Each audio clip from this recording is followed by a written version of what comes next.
Lezi ndaba zehora lesikhombisa sigwethulela zona bukhoma ekomkhulu le-SABC e-Auckland Park eGoli. Umbukeli nazi ezinohlonze kusihlwa nje. I just saw his car swerving from the side. It went the other side and we hit the tree. Kukholakala ukuthi imvula enamandla iyona idale ingozi yomgwaqo okuphangalale kuyo umshayeli ohlulekile ukulawula imoto yakhe eCresta eGoli. Lokhu izangoma zezulu zikhiphe isixwayiso esesigabeni sesihlanu semvula.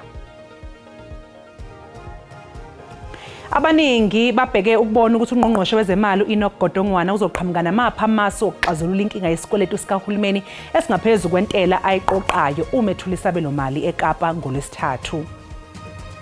We've assigned a team that is going to be here for a period of a week to solve all those problems that they've raised. Ungqongqoshe wemfundo ephakeme uDokotela uNobuhle Nkabane ubehambele isikhungo semfundo ephakeme esikhungethwe inkinga iNelson Mandela University eEastern Cape. Mbukelisi kubingelele sikamukele indabeni zakusihlwa igama labo noxolo uMamtshali wakwamwali ihlaba ngaleli mhlophe qwa sibonga kakhulu ukuthi uhlanganyele kanye nathi namhlanje kusihlwa.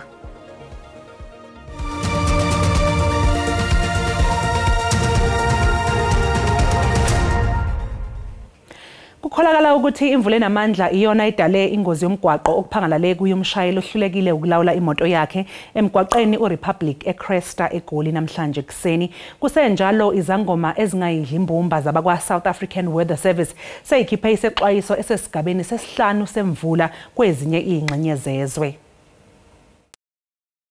Gameko sibandakanya imoto encane ebigibeze abantu ababili. Kanti kubikwa ukuthi umshayeli wehlulekile ukuyilawula ngenxa yomgwaqo omanzi wabe seshayisa isihlahla.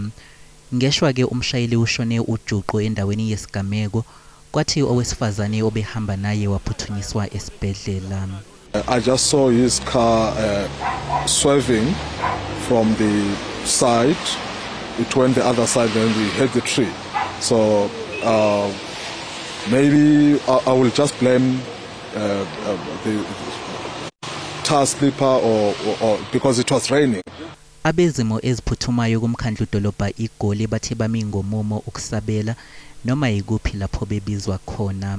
Still encouraging our residents to exercise caution, especially our residents in our low-lying areas, to ensure that when they are conducting their daily activities, they avoid crossing river streams so that we prevent incidents where they might be swept away while they're trying to cross those areas.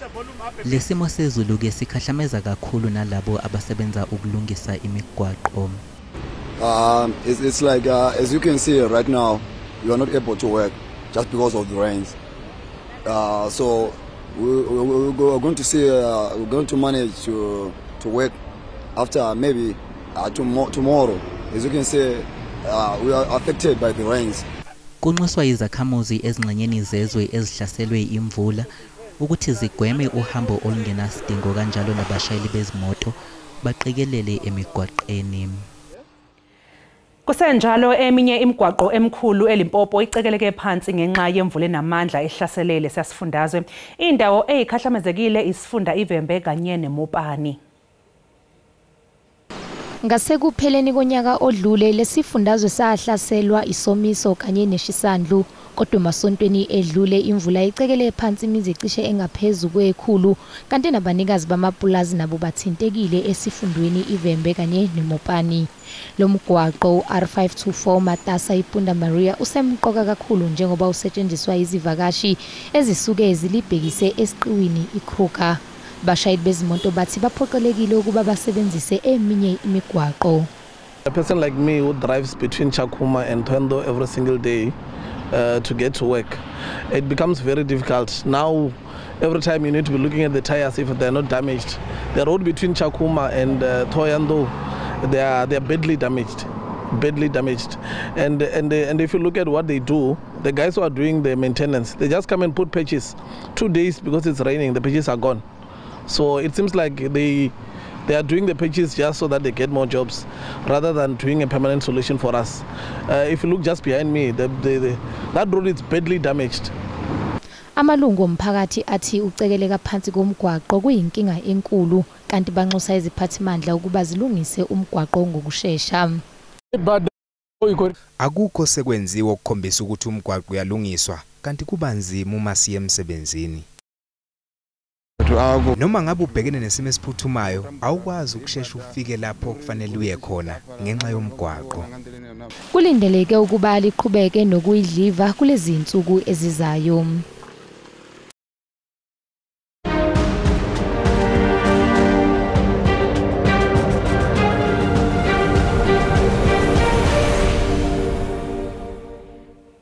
Amaqembu ehlukene ezombusazwe ePhalamende athi alindele inkulumo yesabelo mali kaNgqongqoshe Enoch Godongwana ikhombisa ukuyibophezela kahulumeni ngokukhulisa umnotho. Lamaqembu afuna nokuthi uNgqongqoshe uGodongwana angayenyusi nemali yentela uma esememezela isabelo mali ngoLwesithathu. Imali kahulumeni inhlelweni zokuthuthukiswa kwenqalazinda ngokunye okuthathwa njengomgogodli ekukhuliseni ngokucacile umnotho wezwe. Amaqembu ezombusazwe ePhalamende alangazelela ukuthi noma ngabe yiluphi uhlelo lokuguqulwa komnotho kuzofanele lwenze omkhulu umehluko ngezinga lezibalo zamathuba emisebenzi. Struggling under the cost of living crisis and to further burden our citizens would be completely unacceptable. The DA urges the Government of National Unity to focus on growth-oriented reforms, infrastructure investment and reducing wasteful expenditure. On the issue of municipal finances, municipalities continue to grapple with severe financial constraints, leaving most unable to deliver on their core mandate. Progress on structural reforms in the electricity and logistics sectors has seen a return of investor confidence. We trust that this optimism will be reflected in this week's budget. We have to fund economic growth that reaches at least 5% per year in order for us to have the employment, to have the job creation. We emphasize the urgent need for Finance Minister Enoch Godongwana to transform the promises made by the President into actionable policies that effectively address the multifaceted crisis that is facing South Africa today. Zombusazwe akhala kakhulu ngokuthi liyatotoba uhlelo oluphathelene nokuguqulwa kwesimo somnotho ezweni. Kusenjalo osomabhizinisi sebenxuse uNgqongqoshe wezemali uEnoch Godongwana ukuthi ahlinzeke ngemali labo abasemalokishini.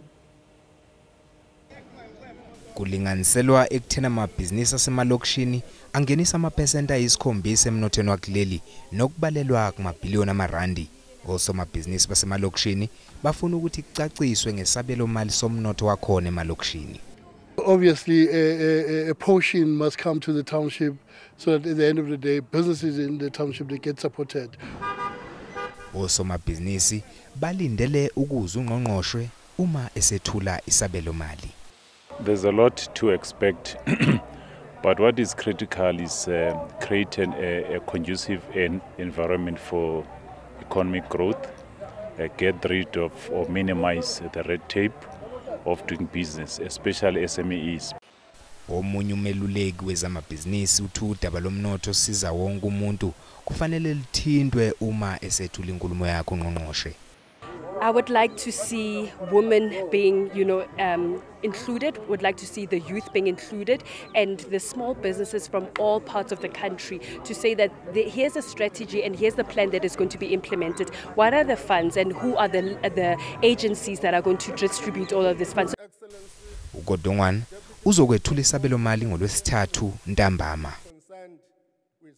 Mbokolo kwamanje ke sasiqunga apha ngaseyitolo kanti uma ngabe sibuya sizokuphathela udaba oluthi.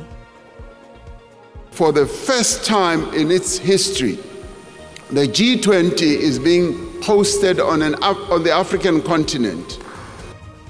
Iningizimu Afrika ilungiselela ukusingatha umhlangano wongqongqoshe bezamazwe omhlaba bamazwe ayingxenye ye-G20 kuleli sonto.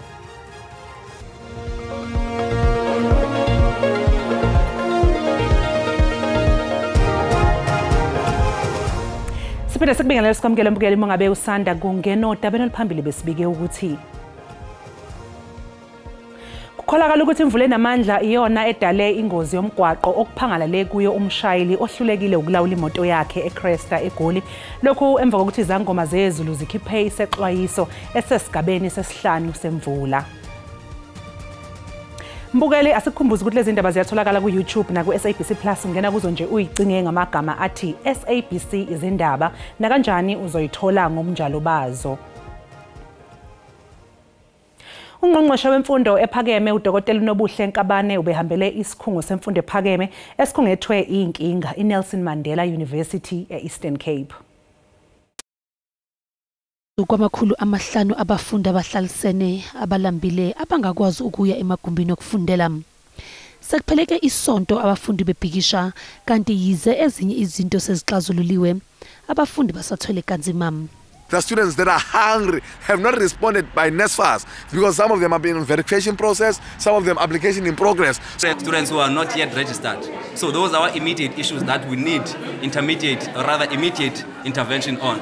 Le nyuvesi ithi sincane kakhulu isikhathi esiphakathi kokukhishwa kwemiphumela kaMatriculatsheni kanye nokulungiselela ukuqala konyaka wokufunda ezikhungweni zemfundo ephakeme. Well, I think because of the short turnaround, we've had a lot of queries around the outcome of applications, especially those who have been provisionally accepted. But we have been able to manage that. We have been communicating on our social media platforms, through our contact center as well, and so on. But I do think that that little bit of space that we require would help a lot in dealing with that as well. Ungqongqoshe ke useqoke omele iNSFAS ukuba axazulule zonke izinkinga ezibhekene nabafundi. We've assigned a team that is going to be here for a period of a week to solve all those problems that they've raised. And I just want to announce that we've appointed an NSFAS board. It is chaired by Dr. Karin Stander. We're hoping that they are going to turn around the situation and face the challenges that we are facing head on. Uyaqhubeka umhlangano wekomidi elibhekele ukusebenza kwansuku zonke kweANC nokulindeleke ukuba ubhunge ngodaba lokuhlelwa kabusha kobuholi baleli qembu ezifundazweni iGauteng kanjalo ke neKwaZulu Natal. Ukuzwa kabanzi ke mbukeli ngalolu daba njengamanje sixhumana nentatheli yezombusazwe khona lapha eSABC uSamngele Maseko. Samngele Maseko asikubingelele sibonga kakhulu ngesikhathi sakho namhlanje kusihlwa. Yini mhlawumbe esingayilindela ukuthi ibhungwe kulomhlangano seKapa nanokuthi imiphi imiphumela esingayilindela? Impumela singayilindela kulomhlangano oyakomiti lokusebenza mihla namalanga layo iANC phecelezi National Working Committee ibhunga ngamagama abantu abazoba yibona abazokungamela izikhundla zokuthatha lezi zifundazwe iKwaZulu Natal kanye neGauteng bazise phambili. Siyazi isifundazweni saseGauteng kubhekwe ukuthi lo wayekade unobhala walesi sifundazwe Hope Papa waphinda yabo futhi uyena mphathiso wezempilo kulesi sifundazwe kungenzeka kubo yena ozothatha kwisikhundeni sokuba ucoordinator wesifundazwe mase kuba umuntu ongenzeka athathe njengoconvener waso isifundazwe uyena ke uMandla Nkomfo onolwazi olujulile kwezomnotho zaseNingizimu Afrika esifundazweni saKwaZulu Natal ke lapha kaMthaniya babheke kakhulu ukuthi banganzeka benike uNdiyema yena ke uMichael Mabuyakhulu oyekade eyiphini kahlalo waso isifundazwe ngenkathi usihlezi kalala ewangamele isihlalo sokuba uhlalo wesifundazwe saso saKwaZulu Natal yena ke uNdiyema wayekade ethosa amacala enkwabaniso nokwehlisa imali yombuso ngomlenze wagcina ewawinileke lawo macala enkantolo ephakeme lapho eThekwini. Ingakho ke manje eKapa njengoba sikhuluma nje bayabhunga ngegama lakhe ke ucoordinator akakacaci kahle ukuthi ubani ozothatha ubo coordinator ngokwamanye amagama ozoba onobhala wesifundazwe saKwaZulu Natal sokubamba nje isikhashana kodwa sikwaziyo sesikutshelwe yibona ke impukane zethu noma laba abahlebelayo kuona lo mhlangano weANC bathe kuzona zonke inhlaka ezikhona njengamanje onobhala beyifunda ohlalo beyifunda kanye nalaba abamalungu esigungu esiphezulu zezifundazwe angeke amagama abo bekhulume ngawo ukuthi ubani ozoba uconvener ucoordinator bazothatha abantu abangaphandle kodwa abake baba abaholi bazo lezi zifundazwe phambilini njengobubona nje eGauteng kukhulunywa igama lakhe uMandla Nkomfo njengoconvener kukhulume lika Hope Papa njengocoordinator futhi kuphinde kukhulunywe nalowo kade oyimeya waseWestland waphinde futhi wabe uhlalo lokomiti lezokuxhumana eParliament ngayo leli Parliament elidlule esiphuma kulona ngaphambi kokhetho okuyena ke uBoyce Maneli negama lakhe liyakhulunywa. Sibonge kakhulu ke samkelo ngalo mbiko wakho osuthe wasizela nawo namhlanje kusihlwa. Umbukeli lowo bekusamkelo kaMaseko oyintatheli yezindaba zombusazwe lapha eSABC. Kanti ke mangabe siqhubekela phambili, iziphathimandla zezempilo kwaZulu Natal zibambe umhlangano wokucobelelana ngolwazi nothishanhloko bezinye izikole eseThekwini malungana phela nokubheduka kwesifo lapho umuntu emila khona ilonde ezandleni, enyaweni kanjalo ke nasemlonyeni, i-hand, foot and mouth disease. Lesifo umbukeli asihlobene neze phela nesamatele esihlasela inkomo. Ibayikhulu ne-17 abantu abahaqwe yile sifo ezikoleni ezingaphezulu kwezi-10 kanye nasezinkolisa esikhathini esingaphezulu kwesonto enyakatho yeTheku. Lesifo esibizwa nge-hand, foot and mouth sivame ukubhebhetheka kakhulu ezinganeni ezisencane. Schools, the early childhood development centers and the primary schools that are currently affected by this outbreak, they do have the infrastructure to make sure that hands are washed and they keep the hygiene. We even had a session with some of the principals yesterday where we were trying to allay their fears because we could see that they were scared on their side. The calls that the team in eThekwini they were getting from some of the school centers, we then had a session with them yesterday. Kuxwayiswa abafundi, abazali kanye nothisha ukuthi baqinisekise inhlanzeko zikhathi zonke njengeminye yemizamo yokugwema ukubhebhetheka kwalesifo. Hand, foot and mouth disease is not like COVID. I need to clear that one out. It's a very mild disease. But in terms of the how do you then keep yourself clean, the good hygiene. So because even during COVID, we used to stress the washing of hands, making sure that you clean the surfaces regularly. If you already have like comorbidities, it means that you need to get medical attention so that your symptoms are managed appropriately. Umnyango uphinde wagcizelela ukuthi nokho lesifo sihlukile kunesamatele esivame ukuhlasela izinkomo.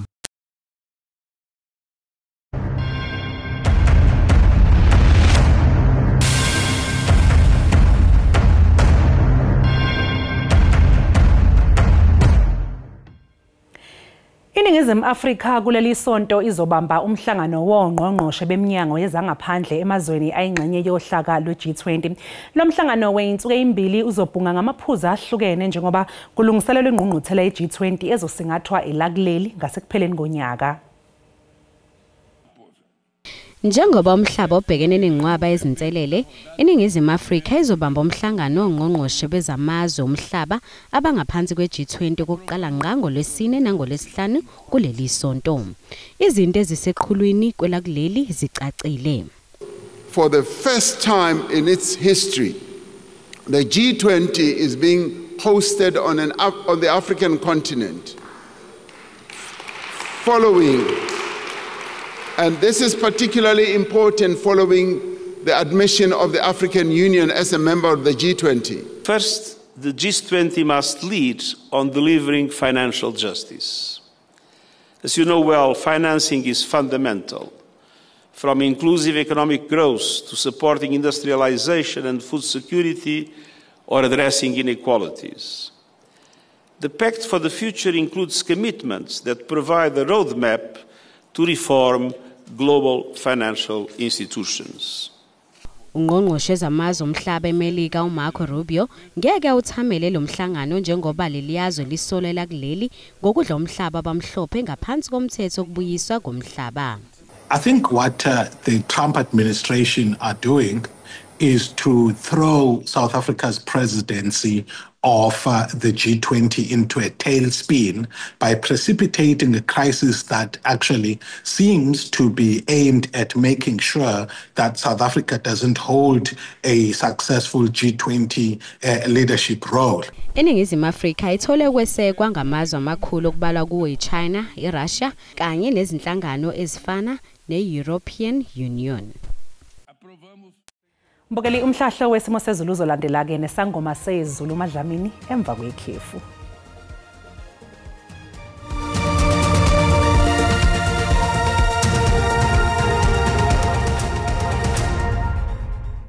sanibonani nanku umhlahlo wesimo sezulu sakusihla kanjalo nakusasa kule nje ihlambi zemvula kusukela eyifundazweni esentshonalanga yezwe ikakhulukazi ke kumakhelwane bethu Botswana lapha kwehlele eyifundazweni eyisenkabeni yezwe kanti ke ngasentshonalanga noma ngasempumalanga yezwe kulindeleke ke uthi libe nehlambi zemvula zothi ukusabalala lehlambi zemvula kusukela lapha eEastern Cape ukela esifundazweni esise Northern Cape kanti ke kusasa lehlambi zemvula zobe zibelesele njalo zehlele njalo lapha esifundazweni sonke nje eseFreystata ukela nasesifundazweni ese-Eastern Cape kanjalo KwaZulu-Natal kanjalo nasesifundazweni esilapha empumalanga yezwe ihlandla zemvula zobe zibelesele njalo ke enxene eseningizimu yesifundazwe esise-Eastern Cape ukela eNorthern Cape kanti ke abahlahli bezulu basibikela lapha ngaso le mvula eyinamandla kakhulu ezingadala ngisho nobungozi kanye nezikhukhula ukusola khona lapha enxene isenyakatho yezwe enkabeni yezwe ukela eLimpopo kanti ke lishisandlo elingasebhebhethekisa imililo yequbula lendelekile kusukela eNorthern Cape kuhlele njalo eWestern Cape le ihlambi zemvula kusasa zilindelekile khona ke enxenye eyifanayo kanjalo nasesifundazweni esilapha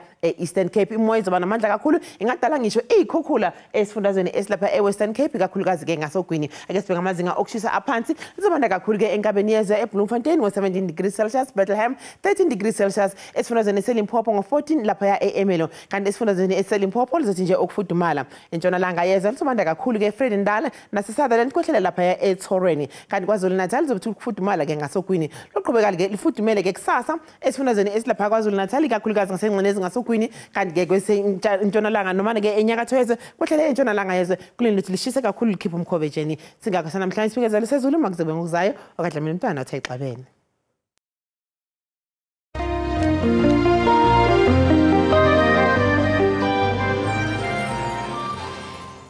Mbukelisi sibeka lapha ke bese kuphathele zona ngolikamageba kusasa bazobe bekhonoza kwethu nezindaba zolwimi lwesiXhosa nibe nobusuku obuhle nisale kahle